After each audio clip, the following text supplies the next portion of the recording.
इस प्रकार हम कह सकते हैं कि कौन सी कहानी किसके द्वारा लिखी गई है। और प्रेम कहानियां लिखना बिहारी ज्यादा शौकीन काम होता है।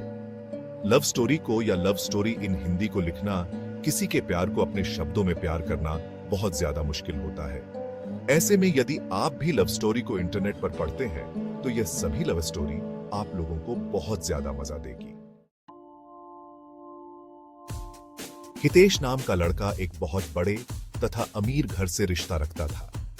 मेरा कहने का मतलब है कि वह लड़का मतलबी रितेश के पिताजी एक बहुत बड़ी नौकरी तथा उसका एक बहुत बड़ा साम्राज्य हुआ करता था, जिस कारण से हितेश अपने बाप के पैसों पर बहुत ज्यादा घमंड किया करता था।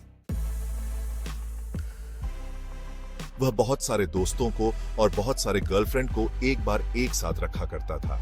पैसों के इतनी ज्यादा अमीर होने के कारण लोगों को कुछ भी नहीं समझा करता था, सभी से झगड़ा किया करता था और सभी के साथ बहुत ज्यादा बुरे मानसिकता वाले हालात से पेश आता था।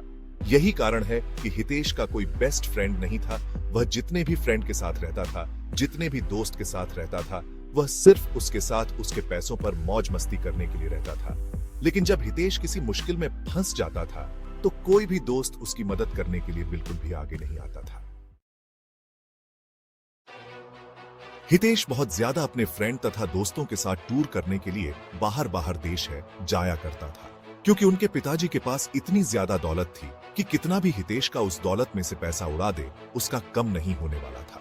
इस कारण से हितेश उस दौलत को लेकर बहुत ज्यादा घमंड किया करता था और हमेशा अपने दोस्तों को बहुत ज्यादा पार्टी दिया करता था और फिर उसके साथ घूमने के लिए जाने के लिए कहा करता था। एक दिन जब हुआ, किसी कारण से अपनी छत पर टहल रहा था तो उसके घर के सामने एक छत पर एक कहां से और बहुत ज्यादा खूबसूरत लड़की टहल रही थी। हितेश अपने पैसे के दम पर सोचा कि चाहे कोई भी लड़की हो, अगर हितेश एक बार इशारा कर देगा तो कोई भी लड़की उसके आगे अपनी एटीट्यूड को नहीं रखेगी। लेकिन वह एक अच्छे और अच्छे परिवार से बिलोंग करती थी। वह लड़की ऐसी वैसी लड़की नहीं थी जो किसी की पैसों को देखकर उनके साथ चला जाए। उस लड़की को हंसाने के लिए हितेश बहुत तरह से उसको लालच देने का प्रयास करता था, लेकिन वह लड़की ऐसी वैसी लड़की बिल्कुल भी नहीं थी कि किसी की बातों में आ जाए। हितेश चाहे जितने लोगों को, जितनी लड़कियों को उसके पास भेजता था बोलने के लिए, लेकिन वह लड़की बिल्कुल भी बात मानने के लिए तैयार नहीं थी। हितेश लड़की के लिए मानव जैसे पागल होता जा रहा था, क्योंकि हितेश के अंदर इतनी ज्यादा एटीट्यूड था कि अगर वह लड़की ना कर दिया तो उसमें बहुत ज्यादा गुस्सा आ गया था। हितेश सोच रहा था, जिस कारण से भी वह लड़की मना कर रही है, हम चाहे कितना भी पैसा उसे दे देना कि ना अपने साथ उसे घूमने पर मजबूर कर देंगे। एक भी नहीं पैसे किसी लड़की फ्रेंड को उसके घर भेजने के लिए कहती है। लेकर जाओ, उस लड़की को बोलो कि जितना पैसा लेना है, जितना खाना है, जितना घूमना है मेरे से ले लो, लेकिन मेरे साथ घूमने के लिए तैयार हो जाओ। लेकिन किसी भी परिस्थिति में वह लड़के तैयार होने पर आज ही नहीं हो रही। इस बात को सुनकर हितेश को बहुत ज्यादा गुस्सा आ रहा था। अब धीरे धीरे हितेश बिल्कुल भी बदलने लगा था। हितेश को उस लड़की के अलावा कोई भी लड़की नहीं दिखती थी। जितनी भी लड़कियों के साथ हितेश घुमा करता था, अब वह उन लड़कियों से बिल्कुल भी दूर हो चुका था। अब वह ज्यादातर वक्त अपना घर में ही गुजारा करता था। जब वह लड़की अपनी छत पर आया करती थी तो हितेश अपनी चाहत से उस लड़की को निहारने का प्रयास करता था और उसे मनाने का प्रयास भी करता था, लेकिन शायद उस लड़की को हितेश के बारे में पूरी जानकारी होगी। इसी कारण से वह लड़की हितेश के पास न जाने के लिए बहुत सारे बहाने बनाया करती थी। उस लड़की के पिताजी एक सरकारी विभाग में कार्य कर रहे थे, जिसका ट्रांसफर होने के बाद वह हितेश के घर के पास वाले अपार्टमेंट में रहने के लिए आया था। वह लड़की दूर से आने के कारण उसका कोई दोस्त नहीं था। लड़की कहीं घूमने के लिए भी नहीं जाया करती थी, क्योंकि घूमने के लिए उसकी कोई सहेली नहीं थी। नया होने के कारण वह अकेले घूम भी नहीं पा रही थी। ऐसे तो वहां की ज्यादातर लड़कियां अच्छे स्वभाव की नहीं थी, जिस कारण से उस लड़की को कोई भी सहेली पसंद नहीं आ रही थी।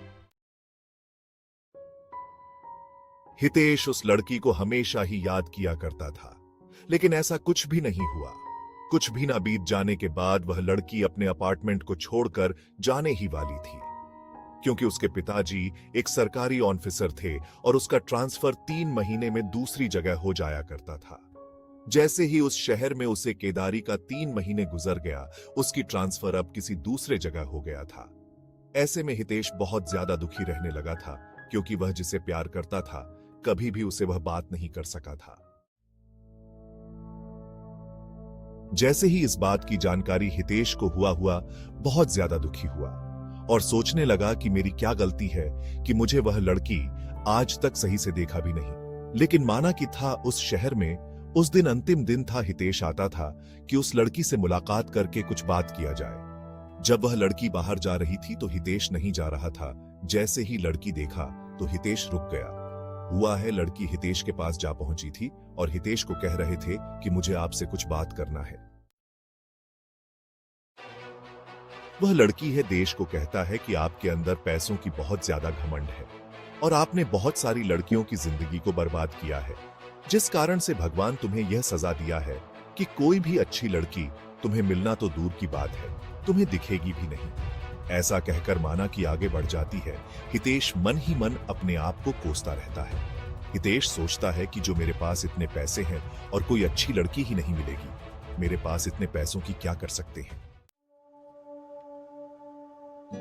यह बात बिल्कुल सच है दोस्तों, पैसा चाहे कितना भी हो जाए, मनुष्य को कभी भी अपने पैसों पर बिल्कुल भी घमंड नहीं करना चाहिए।